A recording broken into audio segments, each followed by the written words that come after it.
आराधना करता है, भक्ति के स्वरूप की आराधना करता है, तब ध्यान यहाँ नहीं, तब हृदय में ध्यान होता है, हृदय में ध्यान।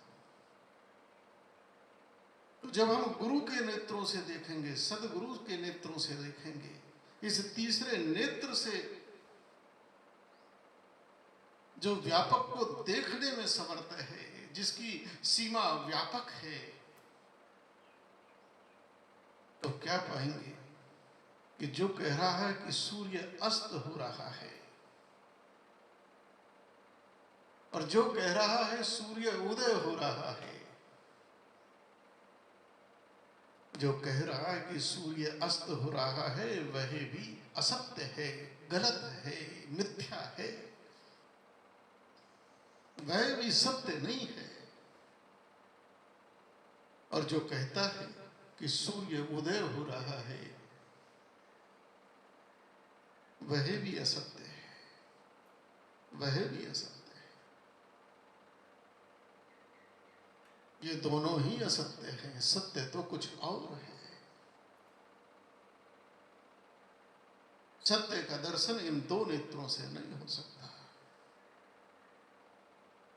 जो तीसरा नेत्र खुलता है, ज्ञान रूपी नेत्र, जब गुरु के नेत्र से हम इस विराट को देखते हैं तो क्या पाते हैं कि सूर्य न तो अस्त हो रहा है और न ही उदय हो रहा है। सूर्य कब अस्त हुआ, सूर्य कब उदय होता है? वो तो सदैव विद्यमान है।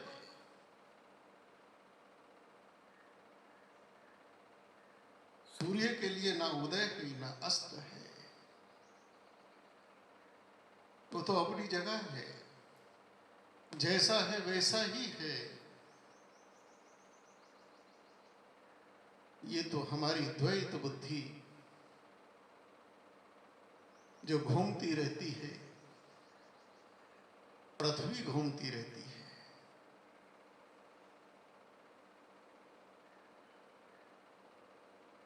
पृथ्वी के घूमने से ही हम सूर्य रूपी सत्य से थोड़ा विमुख हुए तो हमारे लिए सूर्य अस्त हो गया। सूर्य की तरफ आ गए तो उदय हो गया। लेकिन शाश्वत सत्य यही है कि सूर्य ना अस्त होता है और ना सूर्य का उदय होता है। सूर्य तो नित्य है और जो नित्य है वही ज्ञान है, वही ज्ञान है।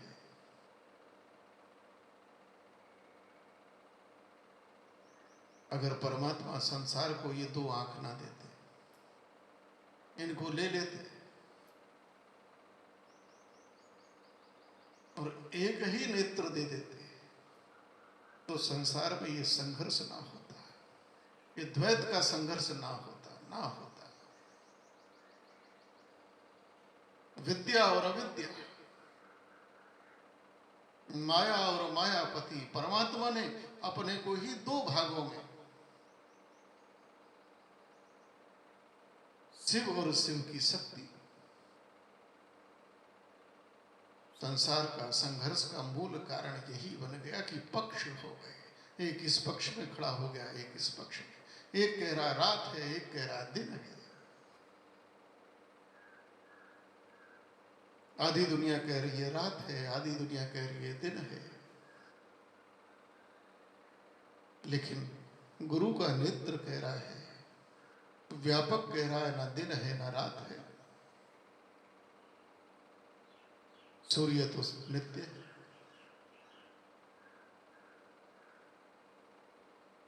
द्वैत में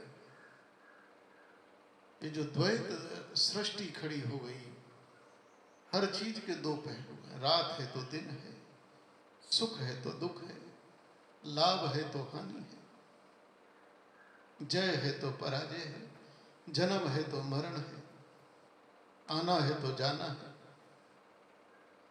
बना है तो मिटना है।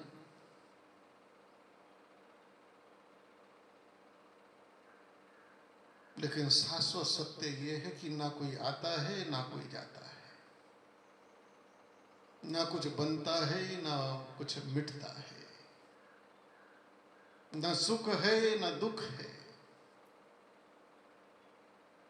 ये सब अनुभूतियां हैं, मन की अनुभूतियां हैं, मन की अनुभूति है।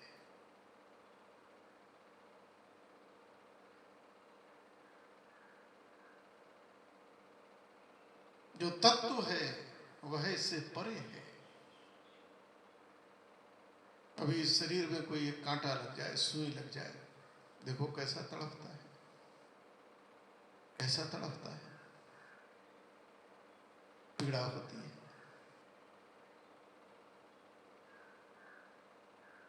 एक सुई मात्र से, कांटे मात्र से उछल जाता है। लेकिन यह दर्द का अनुभव, यह पीड़ा का अनुभव मन को होता है, आत्मा को नहीं। आत्मा निर्लेप है, प्राण इससे निर्लेप है, प्राण को नहीं होता। इसी भौतिक शरीर के कई बार ऑपरेशन करने की आवश्यकता होती है, कई कई घंटे ऑपरेशन चलता है, पूरा शरीर काट दिया जाता है, सील दिया जाता है, चाकू कैंचियों से काटा जाता है, सुई धागों से सीला जाता है।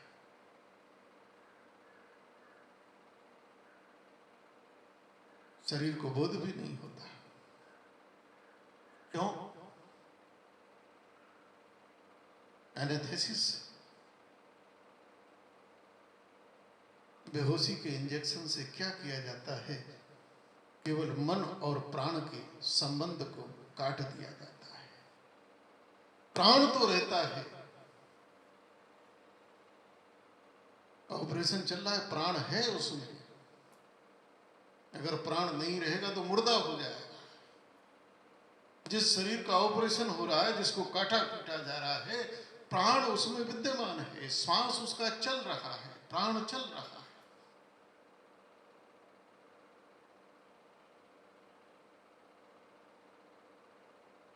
बेहोश प्राण को नहीं किया गया,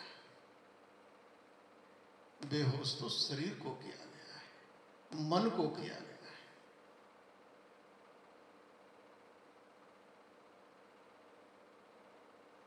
ऑपरेशन हो रहा है, शरीर कट रहा है, सुई धागों से जोड़ा जा रहा है, सीला जा रहा है। अब तो कोई प्रतिक्रिया नहीं हो रही, कोई कष्ट नहीं हो रहा, कोई पीड़ा की अनुभव नहीं हो रही। अगर प्राण में, तत्व में अनुभूति होती तो इस समय भी शरीर उछलता होता, चीखता होता, चिल्लाता होता। ये सारी की सारी अनुभूतियां मन की हैं, मन की है। धर्म की साधना मन की है। ये सारा मन का खेल है। गो गोचर मन जहां लगी जाई, सो सब माया जान हो भाई। तत्व रूप में ना कुछ बनता है, ना बिगड़ता है, न जय है, न पराजय है, न लाभ है, न हानि है, न छोटा है, न बड़ा है, न रात है, न दिन है। न तदभाष्यते हि सूर्यो न शशांको न पावकः, यद गत्वा न निवर्तन्ते तद धामं परमं मम। जिसको आलोकित करने के लिए सूर्य चंद्रमा की आवश्यकता नहीं है, जो स्वयं ही आलोकित है।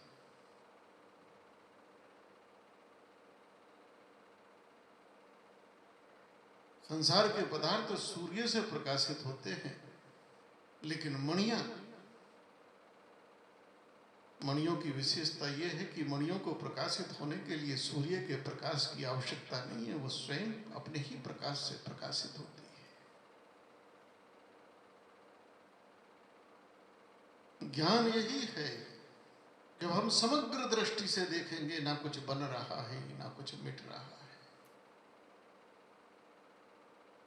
ना कुछ बन रहा है, ना मिट रहा है। लोग बड़े परेशान हैं। आजकल फोन आने लगे, महाराज जी क्या होगा, लॉकडाउन चल रहा है, अर्थव्यवस्था कहाँ चली जाएगी, कहाँ चली जाएगी। अरे कुछ भी नहीं, दुनिया वैसी की वैसी ही रहेगी, 4 दिन में फिर हरी हो जाएगी।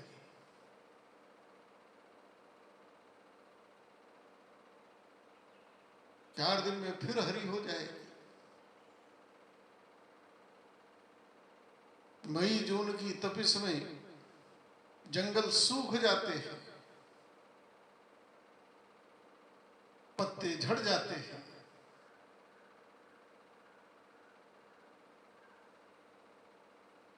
तो सृष्टि नष्ट हो गई क्या?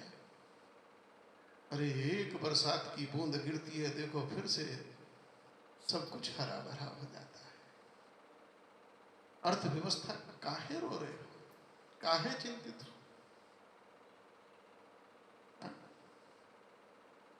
कुछ मिटने वाला नहीं। आज से 1000 साल पहले भी जीवन था, आज से 10,000 साल पहले भी जीवन था, और हर कोई बैठकर एक चर्चा जरूर करता है, ये कोई जमाना है, ये कोई समय।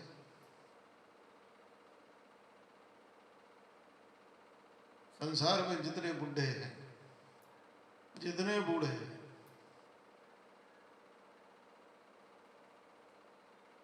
वो सब भूतकाल में जीते हैं, सब भूतकाल में जीते हैं। इसलिए कहते हैं कि बुढ़ा बच्चा एक समान। 4 बुढ़े बैठ जाएंगे, अरे हमारे जमाने में घी इतने रुपए का आता था, हमारे जमाने में रोटी ऐसी होती थी, गेहूं ऐसा होता था, हमारे जमाने में एक एक आदमी इतने किलोमीटर चल जाता था। हर कोई कहता है, हर कोई मानता है कि ये कोई जमाना है, ये कोई समय है। ना खाने को अच्छा, ना रहने को अच्छा, ना पहनने को अच्छा, सब जमाना तो हमारा था। आज का युवा भी कल को यही कहेगा, तो रो क्यों रहे हो? जब तुम्हारा ही जमाना अच्छा था तो भगवान तो वही व्यवस्था कर रहे हैं जो अच्छी थी। उसी जमाने को जीने के लिए तुम्हें भगवान प्रेरणा दे रहे हैं, परिस्थितियां वैसी पैदा कर रहे हैं, तो रो क्यों रहे हो? तो रो इसलिए रहे कि रोने की हमारी आदत बन गई है, आदत बन गई है। अरे खाने को रोटी नहीं मिलेगी क्या? इस शरीर को चाहिए क्या? इस शरीर को 2 रोटी चाहिए। भगवान देने की गारंटी करता है, योगक्षेमम वाहम्य। उस परमात्मा ने भगवत गीता में अर्जुन को ये वचन दिया है कि हे अर्जुन, योगक्षेमम वाहम्य। प्राणी को अगर संसार में मैंने पैदा किया है और खाने के लिए मैंने मुंह दिया है, तो ये मेरी जिम्मेवारी है, ये मेरा दायित्व है। भगवान सुबह को जब उठता है जीव, भूखा उठता है। संसार में भी जब आता है तो भूखा आता है, लेकिन संसार से जब जाता है तो भूखा नहीं जाता, भरे पेट जाता है। रात को जब सोता है तो पेट भरा ही व्यक्ति सोता है, पेट खाली रहेगा तो सो नहीं पाएगा। चींटी को कण चाहिए तो कण मिल जाता है, एक चींटी को, नन्ही सी कीड़ी को।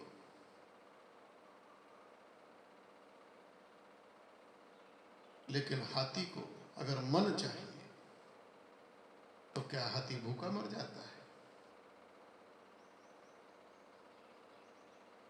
वही परमात्मा हाथी को भी व्यवस्था कर देता है, हाथी की भी व्यवस्था कर देता है।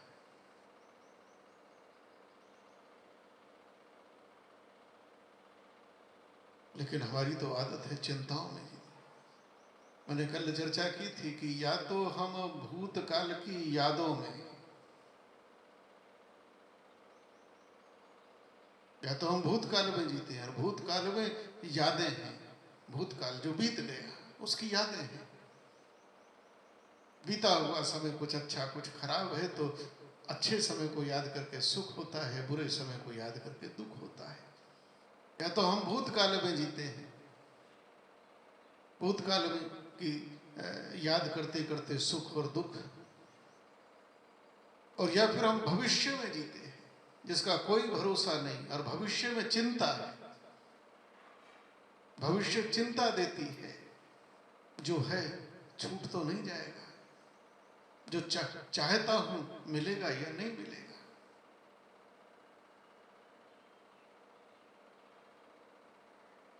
या तो भूतकाल को याद करके दुख में जिएगा, या भविष्य को लेकर चिंता में जिएगा। चिंता लगी पड़ी है। परमात्मा सबको देते हैं,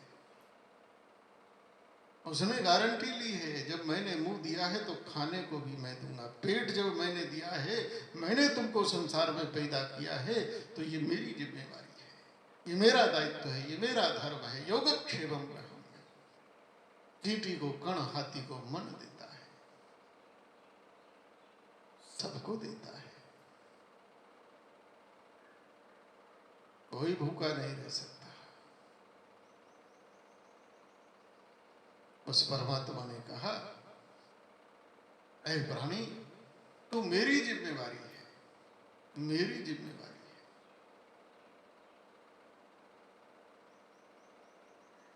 इसलिए तेरी हर जरूरत को पूरा करना ये मेरा वचन है, ये मेरा धर्म है।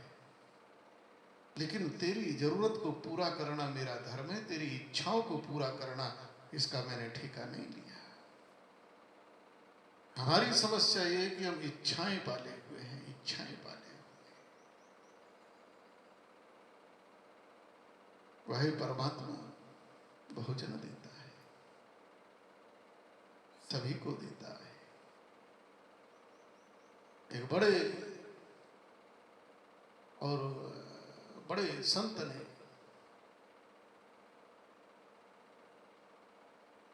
बड़ी बात कही है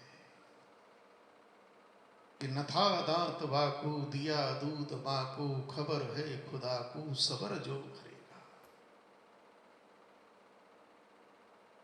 न था दांत बाकू दिया दूध माकू, खबर है खुदा को सबर जो भरेगा। 9 महीने मां के गर्भ में तुम रहे, 9 महीने।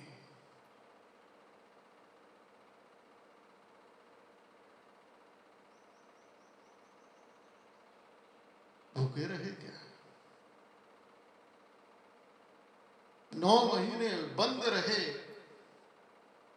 मां के गर्भ में, झिल्ली में। क्या प्राण नहीं मिला, श्वास नहीं मिला, भोजन नहीं मिला? उसने वहां भी भोजन दिया, वहां भी दिया। माध्यम मां को बनाया,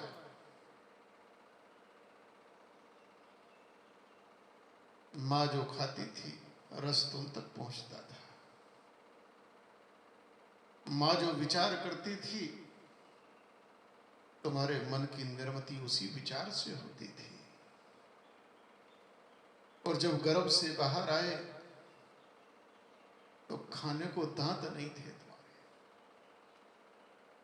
नहीं थे दांत, खाने को दांत नहीं थे। न था दांत वाकू, तुम इस संसार में आए बाद में, लेकिन उस परमात्मा ने तुम्हारे भोजन का प्रबंध पहले कर दिया, तुम्हारे आने से पहले हो गया। जिसके गर्भ से तुम निकले उसी मां के स्तनों में उस परमात्मा ने तुम्हारा भोजन भेज दिया, दूध भेज दिया। न था दांत वाकू दिया दूध माकू।